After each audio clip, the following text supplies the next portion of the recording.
Doctor ইউনূসের পীর সাহেবরা বিদেশ থেকে তারা ফর্মুলা দিচ্ছিলেন যে ও মির্জা ভাই, ডক্টর ইউনূসের বিরুদ্ধে না আপনি আন্দোলন করবেন, লোকজন দেখেন যে কর্মী সমর্থকরা ধরে মাইর দিবে।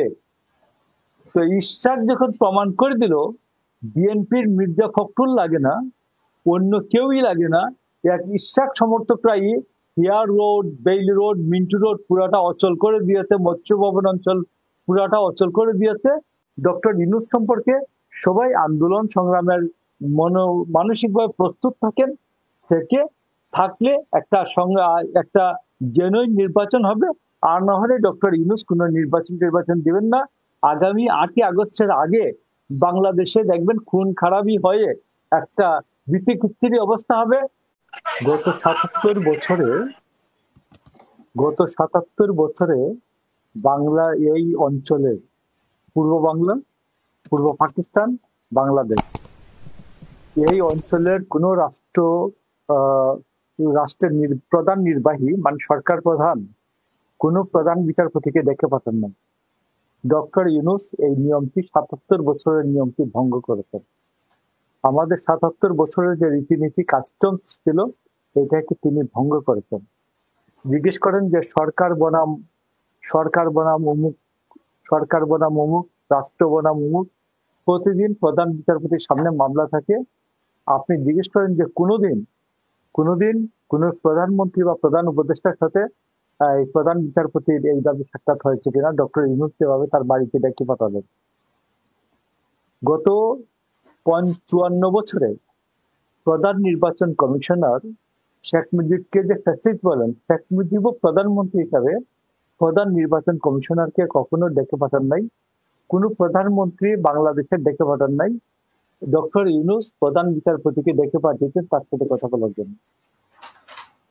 আপনি বলেন উনি কি চান বাংলাদেশে, উনি কি চান?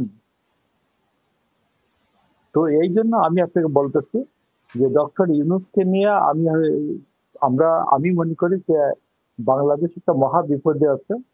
এই বিপদ থেকে যেন উদ্ধার হওয়ার জন্য সবাই যেন প্রশান্তির হাওয়া যেন গায়ে না লাগায়। আবারও এই ডক্টর ইউনূসের সাথে লড়াই করতে হবে। তারপরে ডক্টর ইউনূস যাবেন। ডক্টর ইউনূস এমনি যাবেন না। আপনি ডক্টর ইউনূস যে তারেক রহমানের সাথে যে লন্ডনে গিয়ে মিটিং করে আসলেন, কেন করে আসতেন শোনেন। আমি আপনাকে খুব ছোট করে বলি, অঙ্কে মেরে কিনা রাখেন।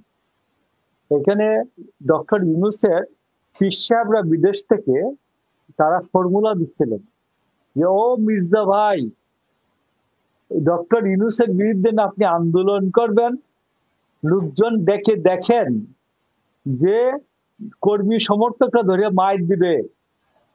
তো ইশরাক যখন প্রমাণ করে দিল বিএনপির মির্জা ফখরুল লাগে না, অন্য কেউই লাগে না, এক ইশরাক সমর্থকরাই Hare road, Bailey road, Minto road পুরাটা অচল করে দিয়েছে, মৎস্য ভবন অঞ্চল পুরাটা অচল করে দিয়েছে।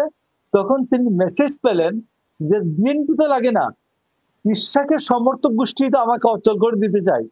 তিনি দ্রুত গিয়ে লন্ডনে 5.5 কোটি টাকা খরচ করে লন্ডনে তারেক রহমানের সাথে বৈঠক করে আসলেন। এবং এই লোকগুলির হাত একটা থাকে ঘাড়ে, একটা থাকে পায়ে। এই টাইপের যে আমি আপনাকে বলছিলাম, আপনি মনে করেন নভেম্বর মাসে বলছিলাম, আপনার একজন বলছিলেন যে উনি খুব রাগ করছিল।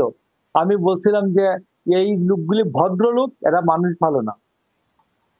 তো এরা হচ্ছে ভদ্রলোক, একটাও মানুষ ভালো না, একটাও মানুষ ভালো না। তো এই জন্য আমি বলছি সবাইকে, কথা শেষ, closing remarks is like that, যে ডক্টর ইউনূসের বিরুদ্ধে, ডক্টর ইউনূস সম্পর্কে সবাই আন্দোলন সংগ্রামের মানসিকভাবে প্রস্তুত থাকলে একটা জেনুইন নির্বাচন হবে। আর না হলে ডক্টর ইউনূস কোন নির্বাচন দিবেন না। আগামী 8ই আগস্টের আগে বাংলাদেশে দেখবেন খুন খারাপি হয়ে একটা বিতিকিচ্ছিরি অবস্থা হবে। কেউ বলবে মার্শাল ল চাই, কেউ বলবে ইউনূসে থাকুক, কেউ বলবে কোনো কিছুই দরকার নাই। এই অবস্থা একটা হবে। এই অবস্থাটা বাংলাদেশে একটা নৈরাজ্যকর অবস্থা ডক্টর ইউনূস চাচ্ছেন, এবং এই নৈরাজ্যকর অবস্থার মধ্য দিয়ে উনি থাকতে চান। ধন্যবাদ আপনাকে।